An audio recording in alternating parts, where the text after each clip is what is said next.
In all this reflection on games, I know that the irony is not lost on me that the person who says I don't like games and keep talk for the last 3 weeks, we've been talking about games because there are some games that I like. I like word games. I like Trivial Pursuit, one of my favorite games. Code Names is a fun game. I really like Scrabble, words with friends. Bananagrams, you guys know Bananagrams. Bananagrams so the Bananagrams is kind of an example of one of these games. So if you've never played, people who introduced it to me, they called it Pick.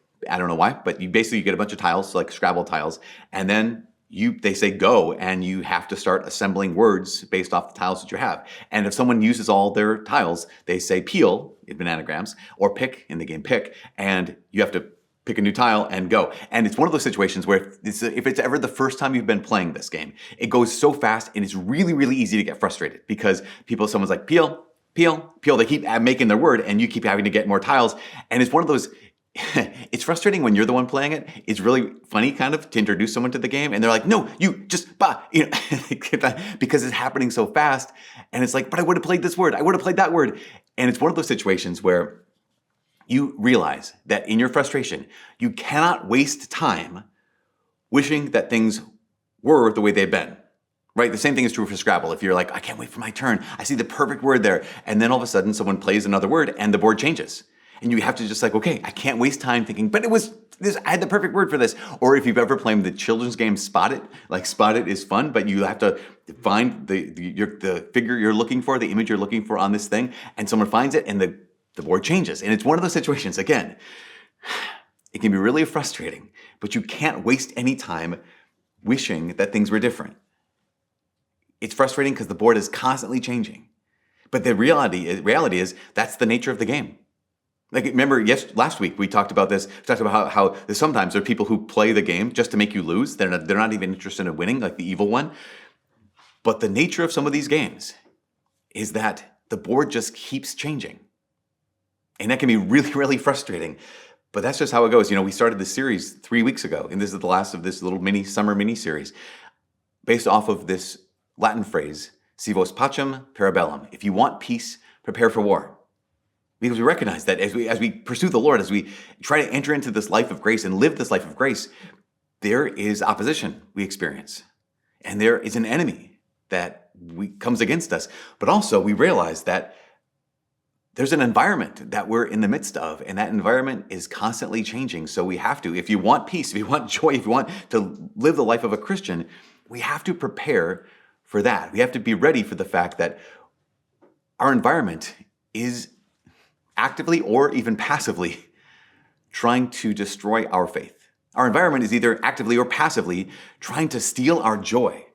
So a couple of years ago, there was a book by a man named Andy Weir. It's called The Martian. They made it into a movie with Matt Damon. It's really, really compelling, super fun. Basically, the story behind this is Matt Damon's character is a guy named Mark Watney, and Mark Watney is a part of NASA, and he goes on this Martian exploration to explore Mars with a team of astronauts. They get to Mars, and pretty quickly, there's this massive storm. They think Mark Watney has been killed, and so the rest of the crew has to say, we have to leave him here. We can't rescue his body. And they take off of Mars and they start heading back to Earth. Turns out Mark Watney was not dead. He was just unconscious. He was pierced through by some kind of like a piece of metal. And he basically wakes up, regains consciousness, and realizes that everyone's gone. And they've left him on Mars. He's 300 million miles from Earth. You can imagine that in that moment. It's so fascinating how the book is, and even the movie just captures this too. But it's fascinating because you can imagine that in that moment, he'd be just overwhelmed, crushed by the weight of this task that is completely impossible. How do you make that what would ultimately be a 9-month journey from Mars to Earth when it's just you? Like, how you can't do it. It's completely impossible. So he could waste time thinking wishing it was otherwise. I wish I wasn't here. I wish things were different. Or he could waste time being crushed by the immensity of this task. But he doesn't. And it's just this genius where he just says this, okay, I'm going to solve this problem. So as I said, he was unconscious and he got pierced through by this piece of metal. So here, I'm going to take out the piece of metal and I'm going to put some antiseptic on there. I'm going to clean out the wound. I'm going to staple it up. Like, that problem solved. Okay, what's the next problem? Well, next problem is I need food. Okay, how do I solve that problem? And just the next problem, I need water. How am I going to get water? The next problem is this.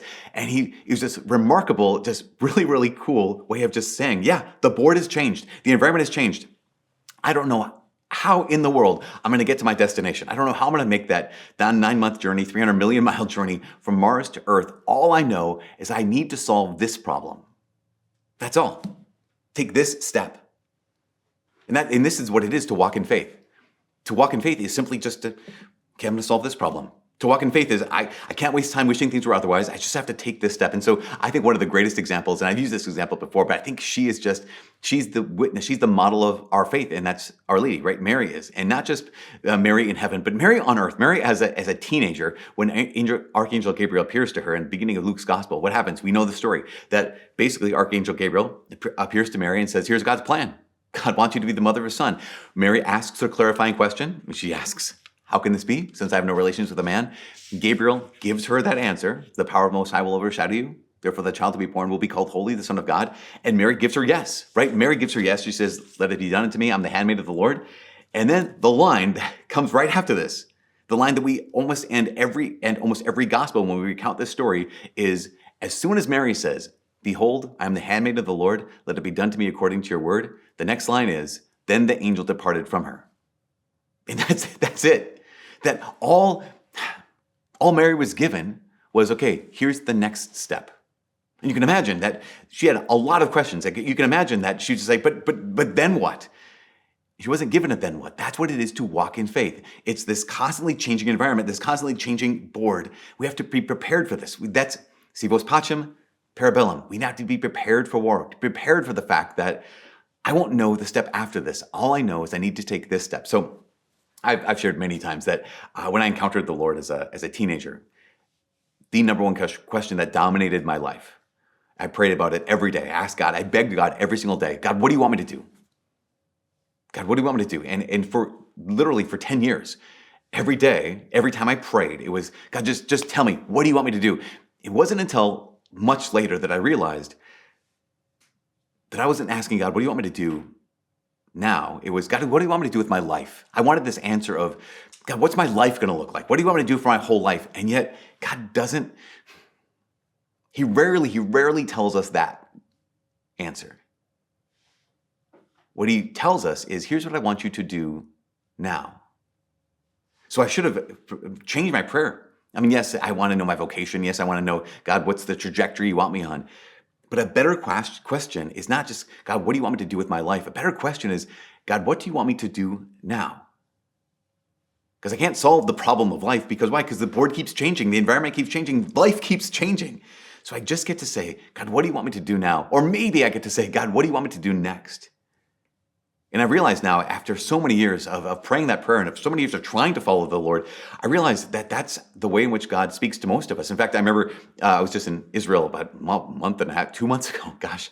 And someone on the pilgrimage, they said, Father, when did you know you were called to be a priest? Like, when did you really know it for sure? And I said, I think when the bishop was ordaining me, I was like, I'm pretty sure this is what's supposed to be happening. And they were like, really? And I said, I'm kind of making a joke, but at the same time, I didn't know until I was ordained. God is calling me to be a priest. Here's what I did know, though. Here's what I did know. I had the encounter with the Lord when I was a missionary in Central America, where I was in prayer, and it was incredibly clear that God was making it so clear.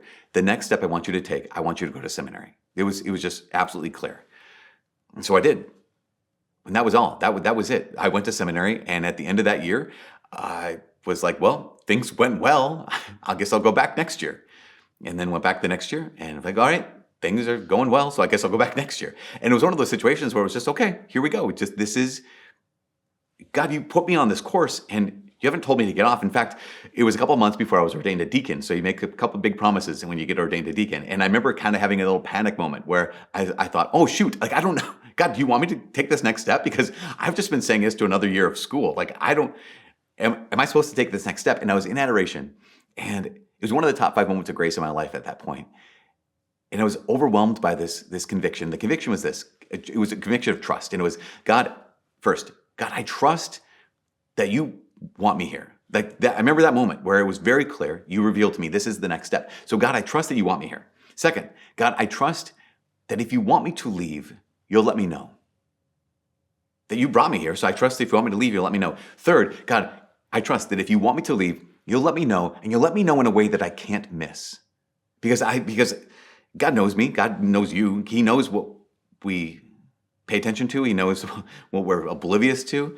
And so, God, I'm just going to trust that if I keep praying and I keep listening to your voice, you'll let me, if you want me to leave, you'll let me know in a way I can't miss. And then the fourth thing is the big fear was like, I'd get ordained the next day. I'd be celebrating my first mass, and there in the front row would be the girl I was supposed to have gotten married to, and God would be like, what? Oh, we're just a day late. So the fourth act of trust was, God, I trust that if you want me to leave, you'll let me know in a way I can't miss, and you're going to let me know in time. You're going to let me know because why? Because God, you're good and you love me.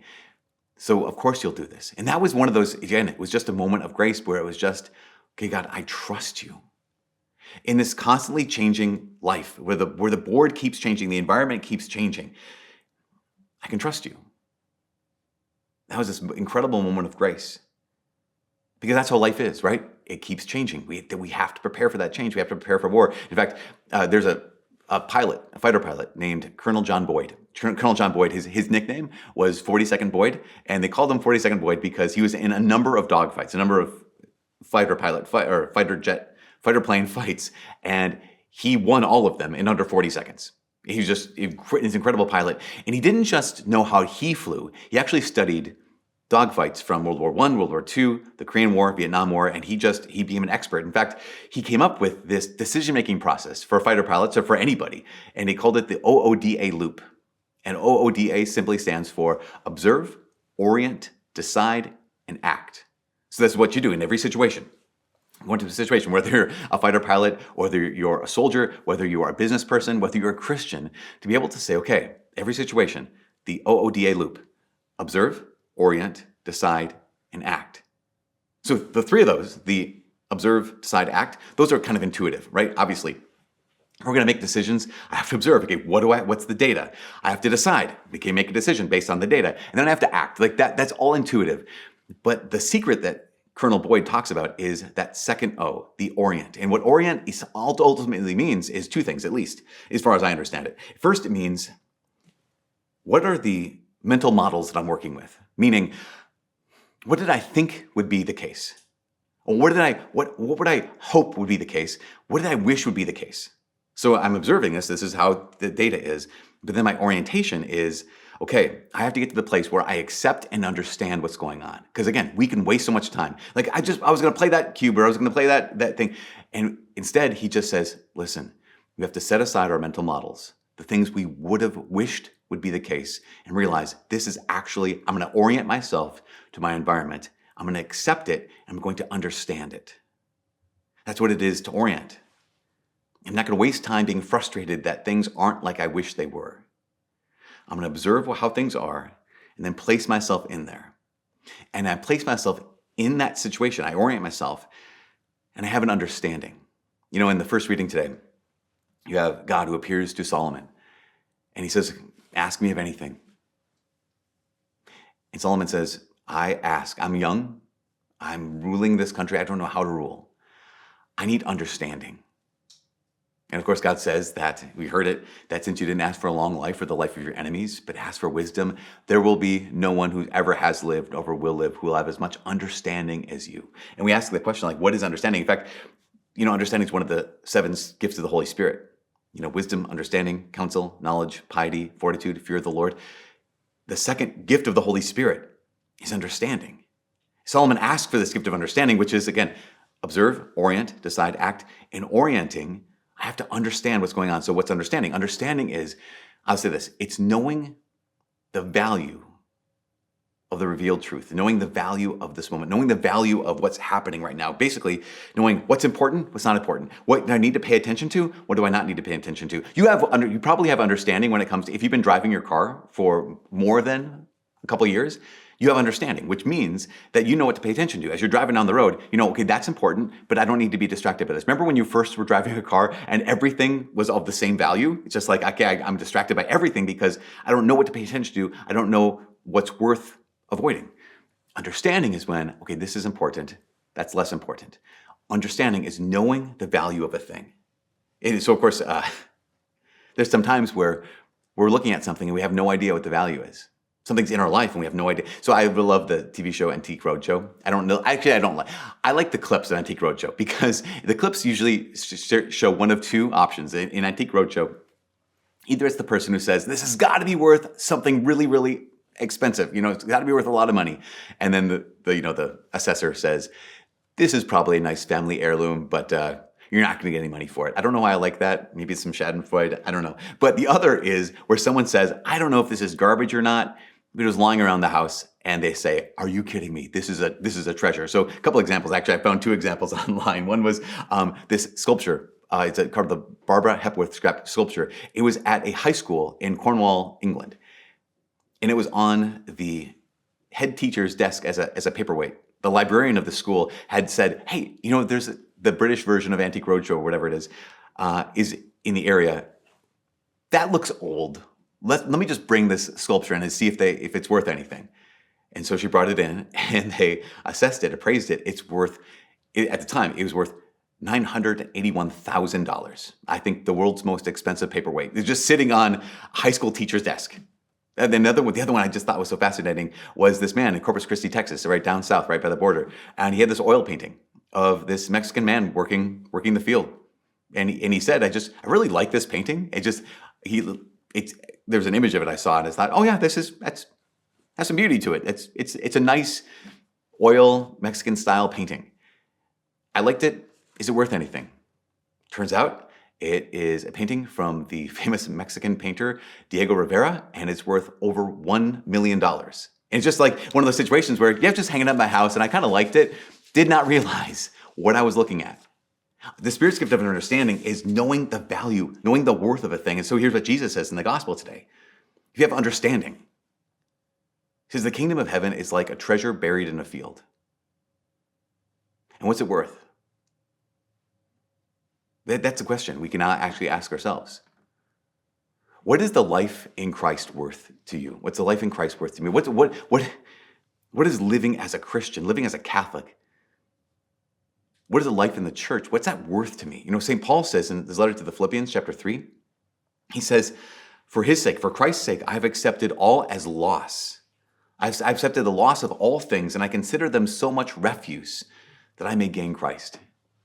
Paul says, I could lose everything. I could lose everything. And I would consider it so much refuse. Now, actually, the term that St. Paul uses in Philippians chapter 3 for refuse is literally the Greek term for like excrement. Basically, St. Paul is saying that I consider everything in my life nothing more than what you would flush down the toilet compared to the knowledge and the love of Jesus Christ.